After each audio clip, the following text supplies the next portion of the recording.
Kakagawa ko lang kaya may kodigo.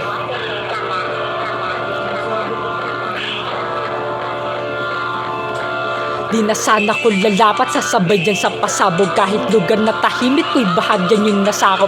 Kasuwakin na isip ba't silid ko ang pinasok. Masasabi kong mali kayo na mundong binulabog. Kaya ang hinawakan di ko chilyo at baril. Bagat ang sandata ko ay tanging lapis at papel. Bukas ang aking isipan, sige pasok ka aber. At sa loob ng aking utak ka magpanggap na pader. Di ba sabi mo mahina ko dali lang matapakan. Tingnan natin pagkatapos kung may matira kang tapang. Ipapakita mga salita mong binitawan na babanggit-banggitin ng halima mong kalaban. At kapag natandaan mo na't biglaang narindi, ito'y magiging sanhi para ikaw ay mabingi. Mararanasan matindi, lagpasan to'y di mo kaya hihiling. Kasa utak kong makalabas pa sana, oo yan nasasapitin. Pag tinangka mong pumasok sa malikot na isibang ibang klase kong manakot. Mas mabangis sa hayop, ngayon ka magtangas sa imahinasyon kong maraming di nakalabas. Kaya sa gusto mo tindi ay magpakumbaba. Kung hindi ay siguradong susunod ka sa mga di na nakabalik sa mga pinanggalingan. Dahil di nila kinaya pagsubok sa aking isipan.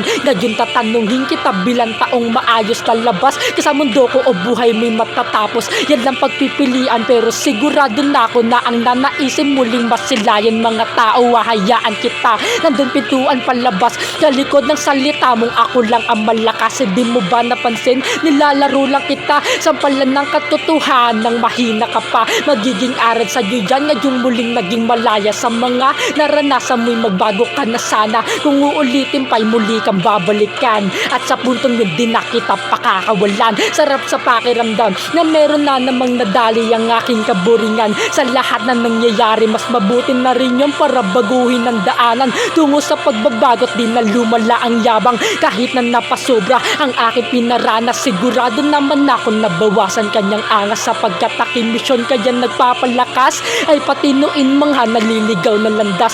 Huwag palakihin ng ulo pag gumaganda ang sulat dahil baka kaharap mo na ako sa iyong pagmulat. Dapat maghinay-hinay pag bangko'y binubuhat. Sino ang isusunod ko't ipapasok sa aking utak?